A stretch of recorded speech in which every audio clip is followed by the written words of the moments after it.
Hey everyone, how's it going? So it's the middle of April right now. It's a little cold, still pretty rainy out, but I gotta get stuff done, so just gotta work with the weather.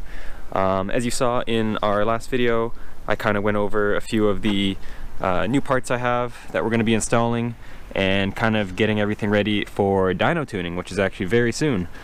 So in this video, basically what I'm going to be doing is disassembling everything that we don't need anymore. So the intake manifold's coming off, the old fuel system's all being gutted out. I'm taking the stock ECU out and the whole stock wiring harness is coming out. All of the plug wires, vacuum lines, some of the intake. And in addition to that, I think I mentioned it in the last video, but I'm also going to be removing the lower intake manifold.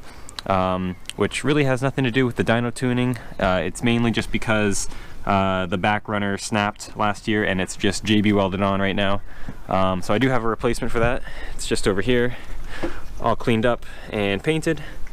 So that's kind of why I'm draining the coolant right now, just so that we can remove everything here. And yeah, that's going to be today's video pretty much. And once this coolant's finished up, I'm going to get started and start ripping everything apart.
Alright, so just got finishing up removing all the connectors and stuff over here on the injectors and all the sensors kind of on the front of the engine.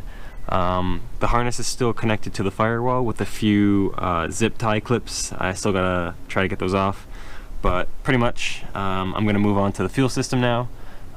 If you guys are wondering about these zip ties here, all this kind of happened towards the end of last year, kind of when I was getting the car ready for storage.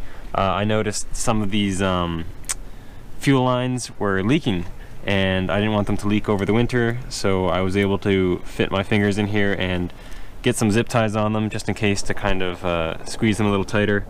Back here, I'm not sure, you might be able to see the crack that is JB welded there. So it starts on this side and ends over here. Basically this whole back half just fell off when I took the plenum off last.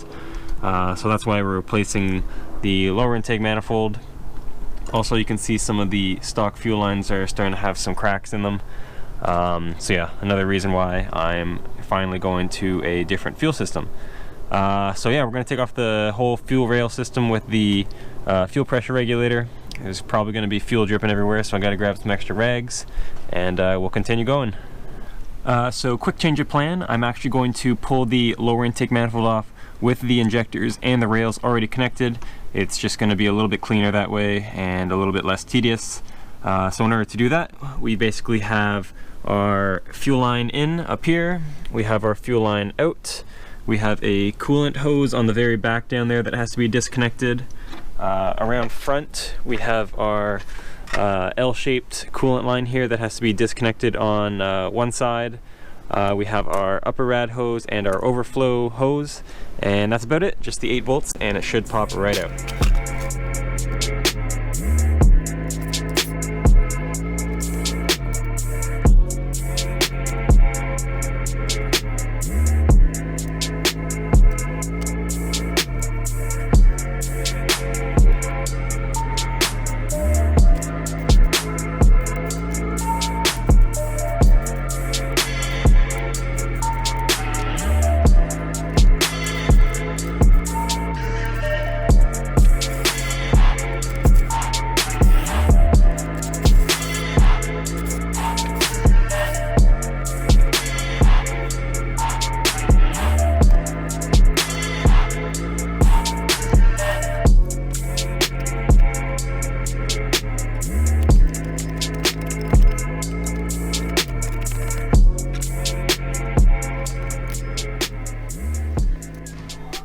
Alright, well, we finally got the lower intake manifold out. Took a little longer than I would have hoped. It's kind of dark out now, but we've got our light here.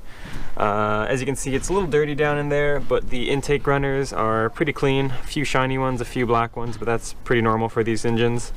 I've got the whole assembly out just down here. It's a little hard to see, but I got to take this off and a few of the fittings on the back, and then this thing's pretty much done. Over here in the engine bay, there's still a few things that have to come out, like the fuel filter and a few more rubber fuel lines. Obviously, I'm going to clean everything up and get everything ready for the new gaskets and the new lower intake manifold. But you guys will see that in the next video when we start putting everything back together, and then eventually we're going to start building our fuel system, and I'm super excited for it. So until then, guys, thanks for watching, and I'll see you next time.